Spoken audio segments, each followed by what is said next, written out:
Hey guys, what do you think about these great watercolor painting textures? Would you like to add them to your painting technique toolbox for your next mixed media project, or maybe your art journal, or even a card making project?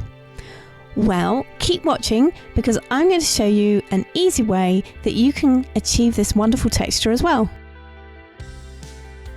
To start with, what you're going to need is some watercolor paper, and this is a cold press paper, so it's got that lovely rough surface. So I'm going to block out a rectangle in the centre of my page with some water, and there's a trick here of now getting the balance right between having enough water that you'll get lovely movement of the colour on the page, but not so much water that it just completely floods out. And this takes a little bit of trial and error to get this right, but it's worth giving it a go. So I found when I've been doing this that I've kind of wanted the area to be glistening, so there's enough water there, and then if I find I've got too much water, and I can always get a piece of kitchen towel whilst I'm working and just remove some of the excess water. Now for the fun bit, let's see what happens when you add some colour. Now this is a drawing ink and it's a shellac based product, but stay tuned because a little bit later on in the video I'll show you what happens when you add watercolour paint. So adding a little bit of the ink, and you can see that the crinkle edge effect is starting to form, particularly if I pick up the paper to let gravity help that movement. Okay, so that's a nice effect, but it's not quite big enough and I want you to really be able to see it, so I'm going to charge up my brush with lots of ink and add it over the top of the ink that's already there, and let's see what happens. I just love watching that bloom.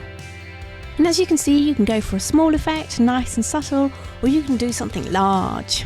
If you wanted to, you could get rid of that excess water, just use a paper towel and remove it, but I'm going to leave it there.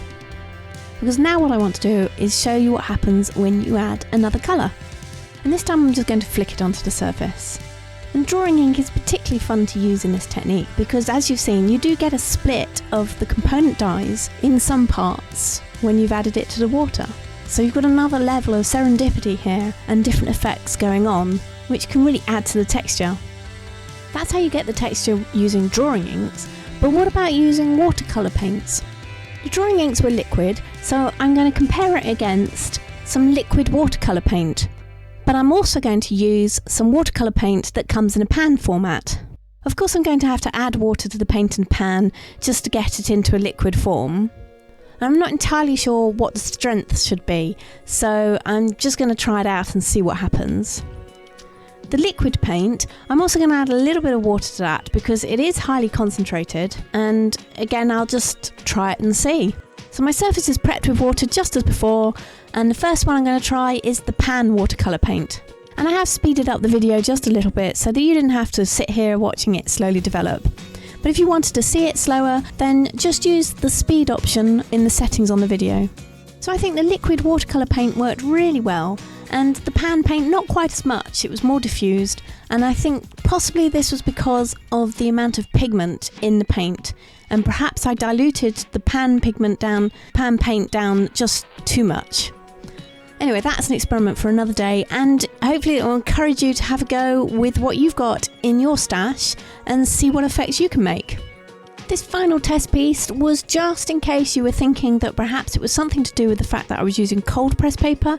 In this piece, I'm using hot press paper, and it has a much smoother surface.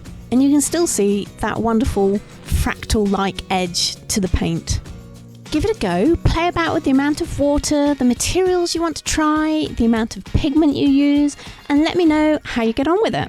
And as always, don't forget to tag me in on whatever you make with this technique on social media, because I'd really love to see it. I'd love to see what happens when you try it out. Plus, as my channel grows, I really want to share some of that growth with you guys and build something that we can all enjoy and be inspired by. So tag me in because I would love to feature somebody on one of my videos. And you know, that somebody could be you. And if you're new to my channel, I have plenty more inspiration and techniques you can try out, projects you can try. Plus, don't forget to subscribe to my channel because I bring out new content every week. And if you liked the video, found it useful, share it with your friends, and do give it a thumbs up as well. Right guys, I'm going to see you next time. So happy creating!